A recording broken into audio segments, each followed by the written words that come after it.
position now. But your master classes in the French pastry school and the French chef you maybe work with or that kind of stuff. Your Mediterranean influence, Italy, French, or where does it come from? Either an Indian school of cooking or chef in the making in India. How you become the best chef in India? How is competition on the food scene in Delhi or in other cities that count in the whole India? We were just in Delhi for a couple of days. I am in Mumbai or in Kerala maybe, or I don't know where. You tell me there also food scene, alive in the food scene. Maybe not, maybe you tell me. And why? That would be my last final question. Why? Maybe I'm wrong, but I haven't found Michelin star restaurant in India, or in Delhi. So why? Maybe have some explanation. Why? I'm interested in learning and what. Michelin star categorization is not there in Asia. What? Sorry. The Michelin guide is not there in Asia, so we will not, since the guide doesn't publish in Asia, it only publishes in France, Europe and Japan. Yeah. So that's why we don't have, but we have Condé Nast. This is when we opened this restaurant, this was in the Condé Nast top 50 best restaurants of the world. 2003, this has been the top 50 best restaurants. Not Indian restaurant, but open category, top 50 best. This year also, it's in, every year it has been in the Condé Nast guide. And again, this year it is in the Condé Nast top 10 favorites of India. So it has been in the Condé Nast guide, it has been in James Beard, that whatever that they do. All the local Indian awards or the Asia guides, Singapore guides, we have been in. Okay, shoot. So thanks. So what is your path? Have you been interested in food since you were a child, or you met someone who introduced you in cooking, or where did this experience comes from? What have led you to this position? Fairly straightforward. You come from a middle class family in India, and food is always very attractive. It is more like you want to eat interesting food. I'm not saying I have not eaten 3 square meals at home, but this is very different from what you get to eat at home. You get to eat like a dal, curry, or the rice. So you're always thinking of eating exciting things. As growing up as a kid, you're kind of imagining. So I was in art school, and it just so happened accidentally I landed into the hotel school, which is what we call in India the IHM, Institute of Hotel Management. So it is not a culinary school, but it does like hospitality studies. So it does front of the house, wine training, housekeeping, and food. And so as you grow up, you can you should sit in that room. There is no noise. If this noise is bothering. It has been a bit of a journey from art school to culinary school, or let's say the hotel school. But as I got into hotel, the food again attracted me, as one of the most basic, I would say, inspiration. So it was never really a portion or the art in the food, but it was just the expression of eating. You're getting to eat. You're in a hotel, you're training, and you're in this cold room, and you suddenly see this huge stack of what we call mithai, like sweets or desserts in India, and you get to buy them if you go to a shop, like how you go to Pierre Hermé at Paris and buy a macaron. Here you go and buy a gulab jamun. Okay, so here suddenly you can walk into, it's like let's say like a treasure chest. You walk in and there's like a stack of that, and you can eat as much as you like. So that was like suddenly a great inspiration. As man, if you could become a chef, you can eat all of that, and nobody stops you. So that became, I think, the primary motive of joining the kitchen. At what age approximately? This was about, I think about 20, when I was 20. Okay. Then I went back to, so after you do your exposure training and all of that, you go back to the college again to do the final years. And by then I had pretty much made up my mind that no, I want to kind of, in this I would not go into the wine service part or the restaurant operation part, but I would go to the kitchen part of it. So I continued working in that, took part in the chef comps and all of that happens, chef's challenges and all. So the final year of college was very good because I topped the chef's program, and I got a chance to represent my state, which is West Bengal, into the national culinary challenge. So I came to Bombay. So that was like a really eye-opener. First time I'm coming to Bombay is like a really large cosmopolitan city, and I came from a really small town, coal miners town in like a back of beyond place. It's called Asansol, which is West Bengal Bihar border. It's almost like very close to Nepal. Where So it's poor, small towns, small education, but still lively, nice people, warm, friendly. But exposure-wise, really small. There's a town of maybe 10,000 families or something like that.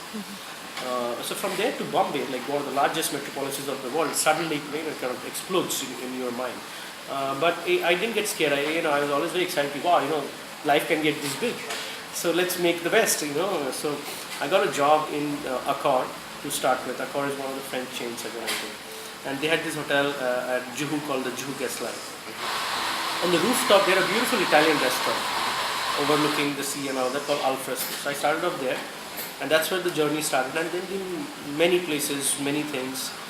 Traveled a lot extensively through Southeast Asia. So Singapore have really played a very strong influence. I met all the French chefs in Singapore. So I met Philippe Legendre, I met Pierre Garnier, I met Pierre Harmet, Joel Robuchon. So all the French stalwarts, I met them in Singapore because every alternate year they would host this master classes or the culinary gourmet summit. You can't really meet these people when you are in Paris because they're huge. Yeah, not in Paris, yes.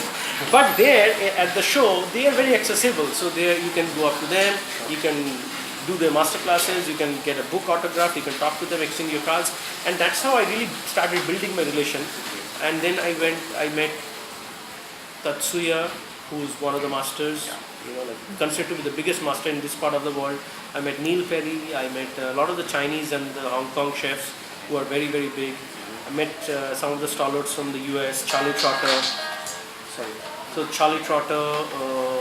Paco Ranchero from Spain, Ferran Adria. So I met almost everybody. So Singapore became like a hub of meeting the stalwart chefs. Post that I traveled to Australia. So I took up a job and a citizenship, like a residency. Yeah. So between 2003 to 2008, I was going up and down between Australia and India, living in Melbourne and then Sydney. On your own, not as part of your education? No, okay. I was working and traveling basically. So I also spent a lot of time with Japanese chefs.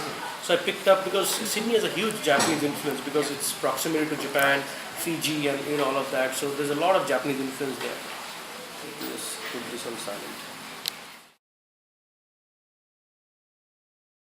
So I also learned a lot of French working with a couple of the French chefs there.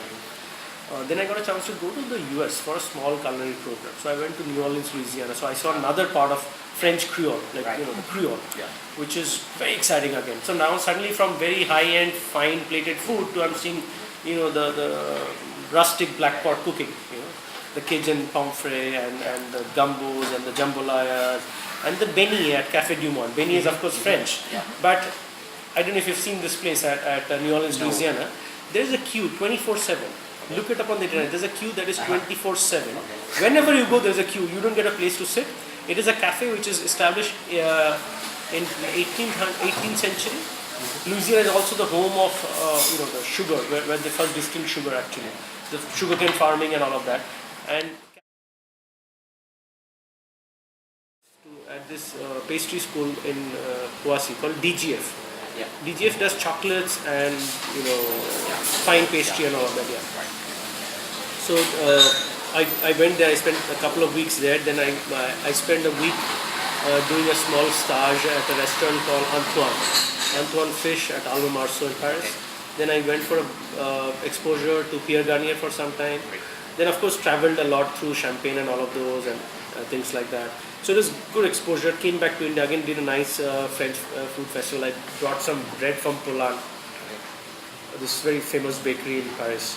There's an underground oven and all of that. I still have that bag, so with Poland, that's the jute bag. I'm very proud of the jute bag.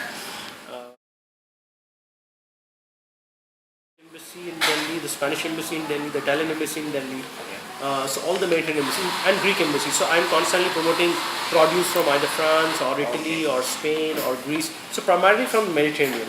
So I'm part of the Olive Oil Association. I'm part of the Chocolate Importers Association. I'm part of the fresh fruits and vegetables that comes. So I'm constantly working with people from the Mediterranean to promote the Mediterranean food, Mediterranean diet, Mediterranean style of eating.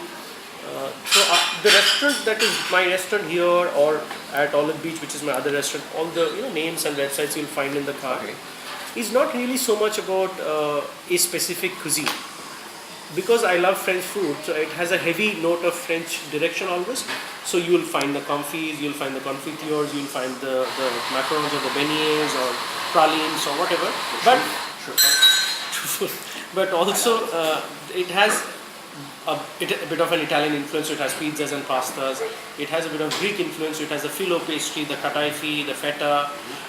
It would have very little or mild Arabic influences as well, coming from Turkey, Tunisia, Morocco.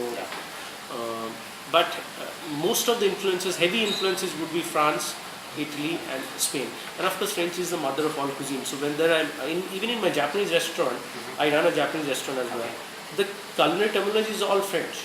My Japanese chef doesn't speak English, but understands French. So if you say braise, he understands. So it's very interesting. So my Japanese chef, if I have to talk to him, either I speak in my broken Japanese or French. Don't bring any Japanese. So he understands. Where is that restaurant located? This is right now we've started for renovation, but it is at Saket, which is couple of blocks away from here. It's one of the largest mall places of this city called Select City Walk. So my restaurant, you can look it up on the net. It's called AI. It went on to become India's most award-winning Japanese restaurant. And fish for this Japanese-oriented restaurant. It looks like there's no fish market, or fish looks like pretty hard to get. There is see, if you fly between Tokyo and Narita to New Delhi, it is 6.5 hours.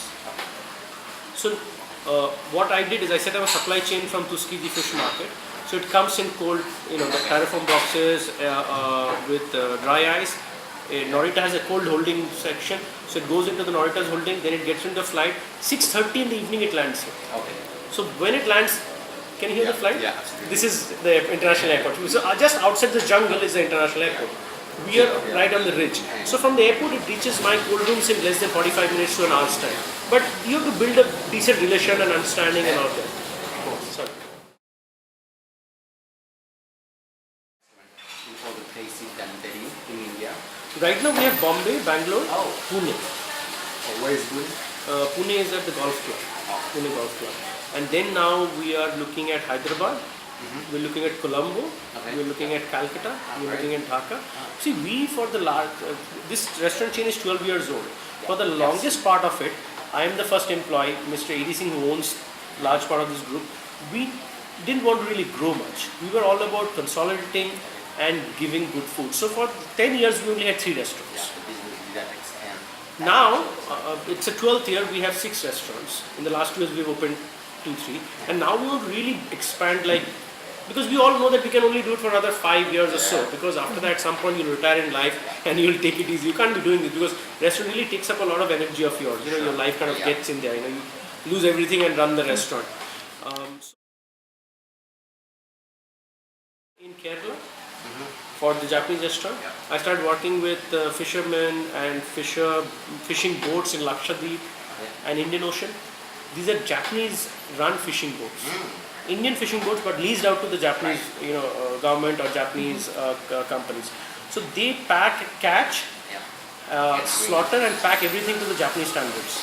So they would do the ikijimi, so they spike the brains, or the fish dies without the rigor mortis or the stress, all of that. Because in India we know how to catch fish, but we don't know the processing of the fish that well. Yeah, because there's a cold chain. Yes, the Japanese knows it the best in the world. So there are I used to work with these fishing trawlers in Indian Ocean. Inland, in India we have a lot of prawns and scampi.